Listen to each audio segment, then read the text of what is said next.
शादी हुई तो शौहर ने मुझे जानवरों की तरह नोचना शुरू कर दिया। वो मुझे पैसे वगैरह ना देता, बस मुझसे तस्कीन हासिल करता। मेरे बच्चे हुए तो उनके साथ भी बुरा सलूक किया। मैं नफसियाती हो गई थी। एक रात शौहर पास आया तो मैंने उसे ऐसा सबक सिखाया कि वो किसी काबिल ना। अस्सलामुअलैकुम। मेरा जी चाहता है मैं इस घर से भाग जाऊं, इतनी दूर चली जाऊं कि दोबारा कभी उस शख्स की शक्ल भी ना देखूं। बुशरा ने बिस्मा से फोन पर बात करते हुए कहा, ऐसा तो मत कहो बुशरा यार, अपने बच्चों का सोचो, तुम्हारे बगैर वो क्या करेंगे। बिस्मा ने उसे समझाया, कुछ नहीं होगा बच्चों को, माएं मर भी तो जाती है ना, बच्चे पल ही जाते हैं। बुशरा बिल्कुल ही नाउम्मीद हो चुकी थी। जो माएं मर जाती हैं वो तो अल्लाह की मर्जी है, मगर तुम तो जिंदा हो, फिर क्यों बच्चों से इनकी माँ को छीनती हो। बिस्मा बोली, मैं छीन रही हूँ? मैं? ये तुम कह रही हो? सब कुछ जानते हुए भी तुम मुझे इल्जाम दे रही हो। बुशरा ने दुखी लहजे में कहा, क्या कुछ बर्दाश्त नहीं किया मैंने? फवाद जैसा शराबी नशई औरतों का रसिया शख्स जो बात बात पे ना सिर्फ मुझे पीटता है बल्कि मेरे बच्चों को भी मुझसे बदजन करता है। कभी उन्हें कहता है कि तुम्हारी माँ एक बदकिरदार औरत है, कभी उन्हें कहता है उसने मेरी पहली बीवी को मारकर निकाल दिया था, जबकि वो बेचारी उसके इन्हीं करतूतों की वजह से मेरी शादी से 1.5 साल पहले ही घर से भाग गई थी और उसने मेरे वालिदैन से सब कुछ छुपाया। मेरी बदकिस्मती कि जिस शख्स को उसकी छानबीन के लिए कहा गया था उसने उसी के दोस्तों से पूछ-गुछ की और सब अच्छा है की रिपोर्ट दे दी और मैं इस जहन्नुम में फंस गई। मेरे माँ बाप को गाली दिए बगैर तो उसका खाना हजम ही नहीं होता। लोग कहते हैं सब्र करो, चुप रहो, बर्दाश्त करो, कोई चुप रहने भी तो देना। मैं तो उसके कमरे में भी नहीं जाती, जहाँ ये शख्स बैठा हो वहाँ से गुजरती भी नहीं। फिर भी उसे जब दौरा पड़ता है मुझे सुनाना शुरू कर देता है। आज की बात ही ले लो, मैं कमरे में बैठी निमरा को पढ़ा रही थी, फवाद ने आकर बोलना शुरू कर दिया, ये मेरा घर है, मेरा बेड है, सब चीजें मेरी हैं जो मैंने तुम्हें खैरात में दी हैं, निकलो मेरे घर से, दफा हो जाओ, मैं तुम्हें तलाक दे दूंगा। उसे बैठे बैठे दौरा पड़ता है और मेरे लिए सिर्फ यही सब कुछ है उसके पास। सुबह से रात तक घर की काम करती हूँ, बच्चों की पढ़ाई, सौदा सल्फ लाना सब मेरी जिम्मेदारी है।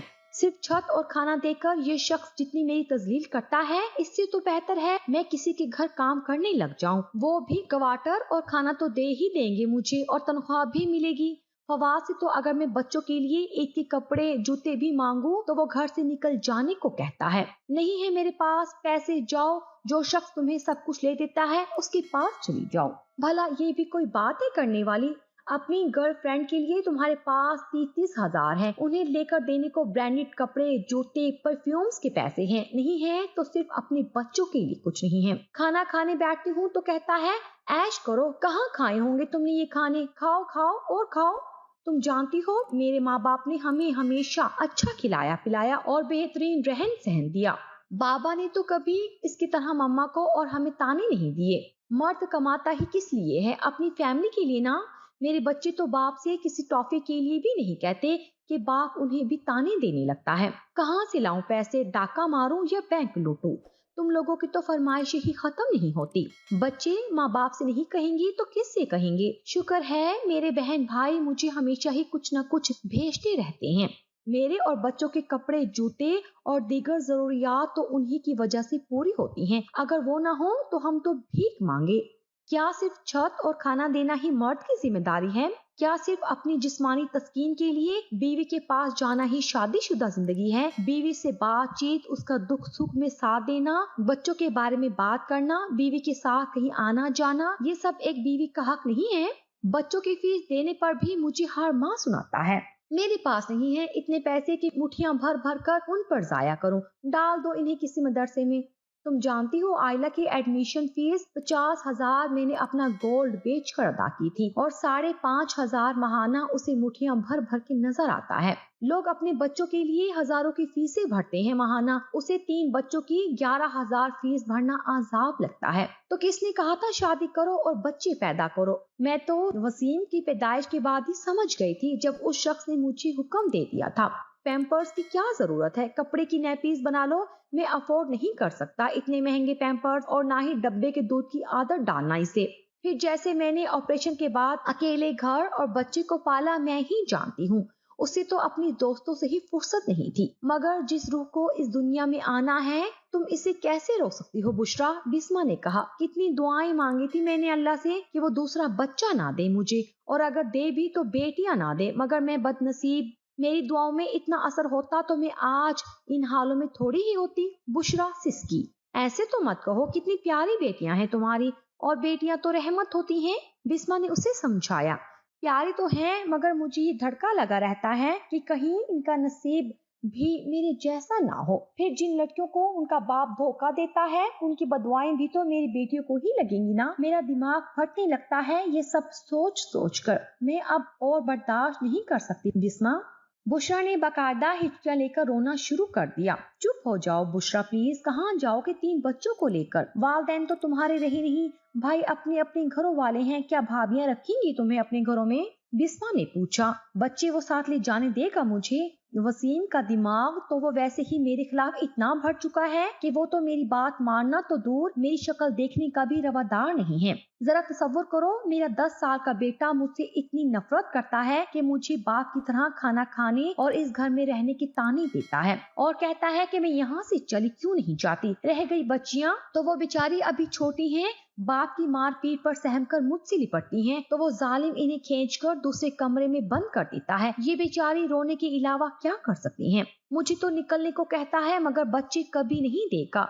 बुशरा बोली। कैसे पालेंगे बच्चों को? खुद तो हर वक्त ड्रग्स लेकर सोए रहते हैं। तुम हरगिज मत छोड़ के जाना बच्चों को, बिस्मा ने समझाया। पाले का खाक, वो बच्चों की मोहब्बत में नहीं रखेगा इन्हें, बल्कि मुझे अजियत देने के लिए रखेगा। जानता है ना कि अगर मैं यहाँ बैठी हूँ तो सिर्फ अपने बच्चों की खातिर, मगर यही बच्चे वो बतौर हथियार इस्तेमाल कर रहा है। जब कभी मुझे मारकर भी उसका दिल ठंडा नहीं होता तो बच्चों को भी उठा उठा कर पटकता है। मालूम नहीं मेरी आजमाइश कब खत्म होगी। मैं तो एक भंवर में फंस कर रह गई हूँ। तुम ही बताओ मैं क्या करूँ? बुशरा ने बेबसी से कहा। जहाँ इतना सब्र किया है वहाँ कुछ साल और सब्र कर लो। कल को वसीम बड़ा होगा तो सब समझ जाएगा, फिर वही तुम्हारा सहारा बनेगा। तुम प्लीज जरा हिम्मत से काम लो, बच्चियाँ बहुत छोटी हैं, तुम्हारे बगैर क्या करेंगी? बिस्मा ने उसे तसल्ली दी। बस बिस्मा, अब मेरी हिम्मत जवाब दे गई है। इतने साल इसी आस में सब सहा है मैंने कि शायद मेरी खामोशी और दुआओं से कुछ अच्छा हो जाए, मगर यहाँ तो दिन ब दिन सब बिगड़ता ही जा रहा है। तुम्हें मालूम है क्या कहता है फवाद बच्चों से? उसके पास कोई ठिकाना नहीं, इसलिए बेगैरत यहाँ बैठी है, वरना इतनी बेइज्जती के बाद जरा भी गैरत वाली होती तो खुद खुशी कर लेती, मगर यहाँ ना रहती। मैं किसी दारुल अमान में रह लूंगी, मगर यहाँ नहीं। बुशरा के आंसू रुक ही नहीं रहे थे। अब मैं क्या करूँ तुम्हारे लिए? मैं तुम्हारे घर भी नहीं आ सकती कि फवाद उल्टे दिमाग का इंसान है। याद है पहली बार जब मैं तुम्हारे यहाँ आई थी तो उसने मुझे भी तुम्हारे बारे में क्या कुछ नहीं कहा था। बस उस दिन के बाद से मैंने तो तौबा कर ली थी कि अब कभी तुम्हारे घर नहीं आऊंगी। शुक्र है तुम्हारे पास फोन है, वरना तो तुमसे राब्ता भी मुमकिन ना होता। बिस्मा ने उसे याद दिलाया। हाँ, फोन भी भाई ना लेकर दे तो ये शख्स जो 2 वक्त की रोटी खिलाता है वो कहाँ लेकर देता। बल्कि कई बार तो ये मेरा मोबाइल फोन उठाकर दीवार पे मार चुका है, पानी में डाल चुका है कि फोन खराब हो जाए तो मेरा किसी से राब्ता ही ना हो। मालूम नहीं उसे क्या मसला है मुझसे। ये चाहता है मैं हर वक्त रोती रहूं, सब मेरी बेइज्जती करते रहें। कोई खास तस्कीन मिलती है उसे मुझ पे जुल्म करके। बस मैंने सोच लिया है मैं भी उसे छोड़ जाऊंगी। अगर कुछ और अरसा में इस घर में रही तो खुदकुशी कर लूंगी। बुशरा ने दिल का हाल कहा। अल्लाह ना करे बुशरा, ऐसी बातें मत करो, अल्लाह बेहतर करेगा। मैं तुम्हारे लिए दुआ करती हूँ, तुम भी दुआ करो, अल्लाह तुम्हारी मुश्किल आसान करे। अच्छा, अब मेरे मियाँ आ गए हैं, मैं तुम्हें बाद में फोन करूंगी। तुम प्लीज कोई गलत कदम ना उठाना, अपना ख्याल रखना। अल्लाह हाफिज। बिस्मा ने फोन बंद कर दिया। बुशरा ने फोन बंद किया और देर तक बैठ के रोती रही। इतने में उसकी बेटी निम्रा उसके पास आई। मामा आप क्यों रो रही हैं? क्या बाबा ने फिर आपको मारा है? मत रोए मम्मा, वरना मैं भी रोने लगूंगी। निम्रा ने रोने वाली शक्ल बनाई तो बुशरा ने जल्दी से आंसू साफ किए। नहीं मेरा बच्चा, मैं बिल्कुल भी नहीं रो रही, वो तो मेरी आंख में कुछ फट गया था तो पानी निकल आया। आप क्यों परेशान हो? चलो जाओ लॉन में जाकर खेलो, मैं भी आती हूँ बाहर। उसने बेटी को बहलाकर बाहर भेज दिया और सोचा मुझे अपने बच्चों के लिए मजबूत बनना होगा। बस तय हो गया, آج سے بیوی مر گئی اور ماں زندہ رہے گی۔ پھر اس نے اپنی زبان بند کر لی، گونگی بہری بن گئی۔ فواد بکتا رہتا مگر وہ اس کی کسی بات کا کوئی جواب نہ دیتی۔ وہ اسے مارتا تو کسی دیوار کی طرح مار کھا لیتی۔ اب فواد نے نیا کام پکڑ لیا، وہ بات بات پہ اسے طلاق کی دھمکیاں دیتا۔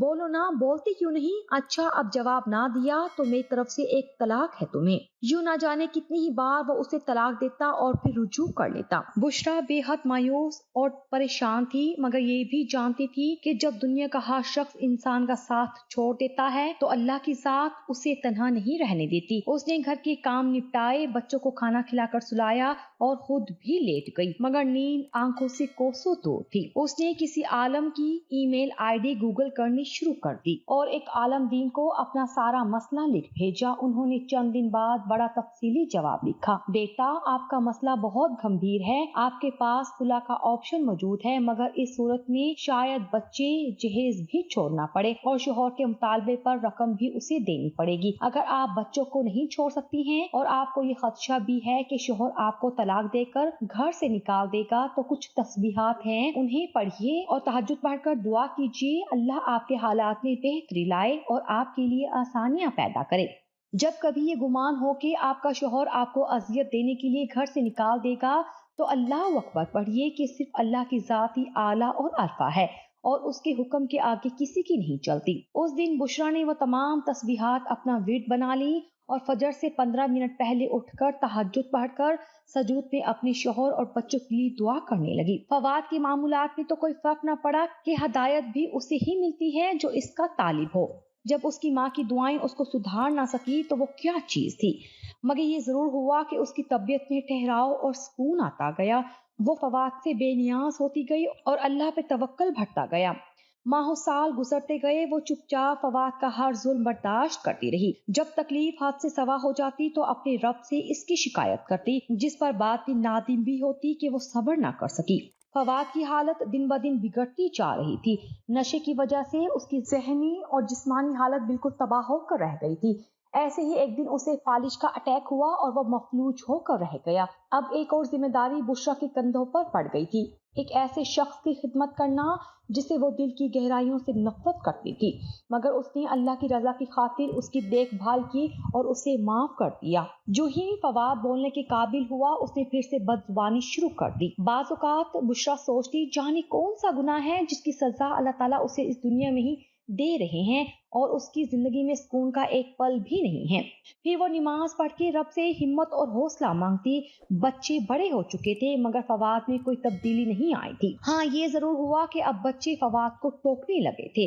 اس دن بھی جب وہ فواد کو نہلا کر کپڑے بدلوا کر سوپ پلانے لگی تو اس کے منہ سے سوپ بہہ کر نیپکن کو بھگو گیا۔ فواد نے ہکلاتے ہوئے اسے 5 سے گالیوں سے نواز دیا۔ وسیم جو پاس سے بیٹھا ہوا تھا بول اٹھا، بابا کیا ہو گیا ہے آپ کو؟ اگر ماما اتنی ہی ناپسند ہیں آپ کو تو کوئی نرس رکھ لیں اپنے لیے، آج سے ماما آپ کا کوئی کام نہیں کریں گی، وسیم نے سختی سے کہا۔